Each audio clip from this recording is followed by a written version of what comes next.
বিশালাকৃতি প্রাচীন বটগাছে হাজারো বাদুড়ের আস্তানা। নিপা ভাইরাস সংক্রমণের আতঙ্ক বালুরঘাটে। মারণ ভাইরাস বহনকারী এই প্রাণী নিয়ে জেলা স্বাস্থ্য প্রাণী দপ্তরের অগ্রণী ভূমিকার দাবি স্থানীয় পার্শ্ববর্তী এলাকার মানুষের। বালুরঘাট শহর লাগোয়া হোসেনপুর এলাকায় রয়েছে ভাঙা গ্রাম পঞ্চায়েতের অন্তর্গত, যেখানে থাকা প্রাচীন ডাকরা চণ্ডীর মন্দিরের সঙ্গে রয়েছে বিশালাকৃতির প্রাচীন বটগাছ। এই গাছেই ডেরা বেঁধে থাকে হাজারো বাদুড়। দিনের বেলা গাছে বাদুড় ঝোলা ও তাদের কোলাহল এতদিন বড় আকর্ষণের বিষয় ছিল সকলের কাছে। জাগ্রত কালী মন্দিরের সঙ্গে এই বটগাছ এবং সেখানে বাদুড়ের আস্তানা প্রাচীন ঐতিহ্য বটে। সে কারণে সেখানকার বাদুড় মারতে বা ধরতে দেন না স্থানীয়রা। কিন্তু রাজ্যে দুজন নিপা ভাইরাস আক্রান্তের খবরে বালুরঘাটের বাদুড়ের সেই আস্তানাটি এখন আতঙ্কের। তবে প্রাণীগুলিকে রক্ষা করে বিকল্প পরিকল্পনার দাবি এলাকার মানুষের। এ ব্যাপারে জেলা স্বাস্থ্য দপ্তর কিংবা প্রশাসনকে এগিয়ে আসতে আবেদন জানাচ্ছেন স্থানীয়রা। স্থানীয়রা জানান, দীর্ঘ বছর ধরে এই বটগাছে বাদুড়ের আস্তানা রয়েছে। হোসেনপুরের এই এলাকাটি বিখ্যাত হওয়ায় এটি আরেকটি কারণ। পুরনো অনেক গল্প জড়িয়ে আছে এই বটগাছ ও বাদুড় নিয়ে। কিন্তু নিপা ভাইরাস বহনকারী প্রধান জীব হিসেবে বাদুড় নিয়ে যেভাবে প্রচার চলছে তাতে যথেষ্ট আতঙ্কিত তারা। পরিবার পরিজন এলাকার মানুষের জীবন রক্ষায় প্রশাসন এগিয়ে আসুক বলেই দাবি তাদের। তবে আস্তানা বেঁধে থাকা হাজার হাজার এই প্রাণী হত্যা বা ঐতিহ্যবাহী বটগাছটি নিধনের পক্ষে নন তারা। তাদের দাবি, প্রাণীগুলিকে লোকালয় থেকে দূরে সরিয়ে বা বিকল্প পরিকল্পনা করে আতঙ্ক ঘোষণার ব্যবস্থা করা হোক। জেলা মুখ্য স্বাস্থ্য আধিকারিক সুদীপ দাস বলেন, এই ভাইরাস নিয়ে এখনও কোনো নির্দেশ আসেনি রাজ্য স্বাস্থ্য দপ্তর থেকে। তবে সতর্কতা অবলম্বন জরুরি। কারো শ্বাসকষ্ট, জ্বর, মাথা ব্যথা, পেশিতে ব্যথা, বমি, গলা ব্যথা ইত্যাদি উপসর্গ দেখা দিলে দ্রুত হাসপাতালে ভর্তি করে দিতে বলা হচ্ছে। এছাড়া গাছে বা উন্মুক্ত জায়গায় থাকা কোনো ফল বা খাবার দেখে না খাওয়া জরুরি। পাখি বা কোনো প্রাণীর খাওয়া অর্ধেক ফল না খেতেও বলা হচ্ছে সকলকে।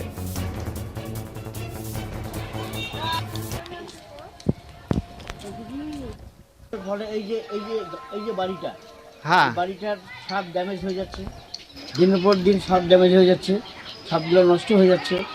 হ্যাঁ, এগুলো মানে এটার একটা মানে ডাল কাটে একটা সংস্কার করা দরকার।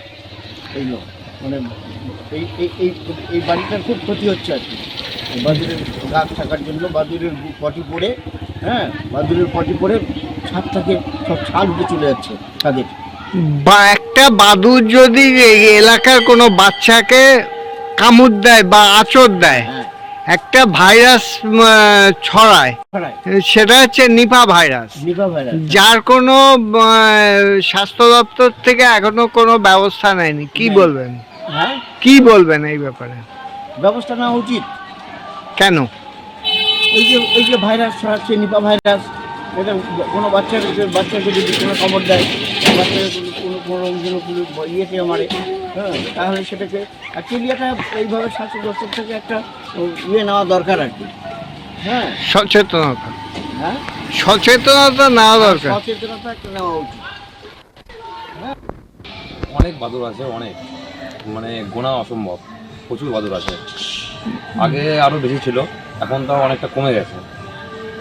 এই বাদুড়ের উৎপাতে একটা বাদুড়ের আঁচড় যদি দেয় এলাকার কোনো বাচ্চাকে, তাহলে একরকম নিপা ভাইরাস নামক একটা রোগ হচ্ছে। কিংবা এই রোগটা নিয়ে কিরকম আতঙ্কে আছেন আপনারা? ছোট থেকে আমরা আসলে এখানে বড় হয়েছি, এখনো পর্যন্ত ওরকম আচরণ আমরা দেখতে পাইনি এখনো পর্যন্ত। যদি হয় এ ব্যাপারে কোথাও জানিয়েছেন? না, এরকম চোখে পড়েনি, মনে হয় না, আশা করি হবে এরকম টাইপের কোনো ঘটনা। প্রথম কথা বলি যে আমাদের দক্ষিণ দিনাজপুর জেলায় এই মুহূর্তে নিপা ভাইরাসের সেরকম কোনো প্রাদুর্ভাব আমরা এখনো অবধি কিছু পাইনি।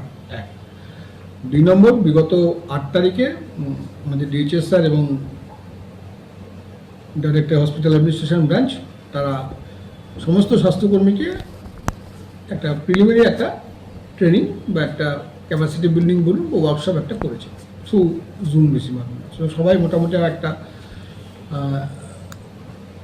জানে যে এই অসুখ হলে কী করতে হতে পারে বা কী করার প্রয়োজন আছে।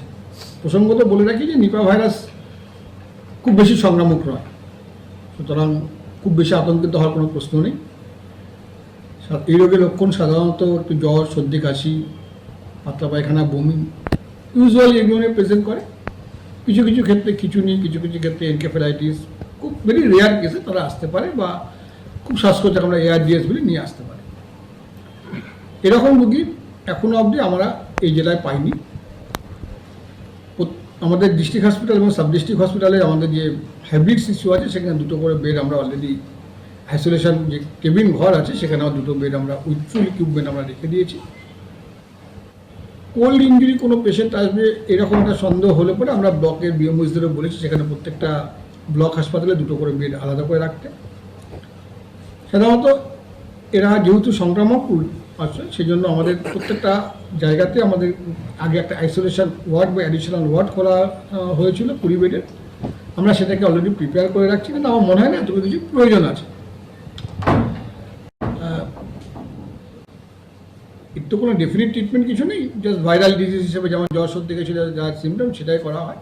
যাদের সাধারণ জ্বর সর্দি কাশি আছে তারা বাড়িতে হোম আইসোলেশনে থাকতে পারে 21 দিন। আর বেশি অসুবিধা হলে তারা অবশ্যই নিকটবর্তী স্বাস্থ্যকেন্দ্র হোক বা জেলা হাসপাতাল, সাব ডিস্ট্রিক্ট, ব্লক, PSC যেখানে তারা অ্যাক্সেসেবল হয় সেখানে তারা যেতে পারে। এই ট্রিটমেন্টটা সব জায়গাতে আমাদের রাখা আছে।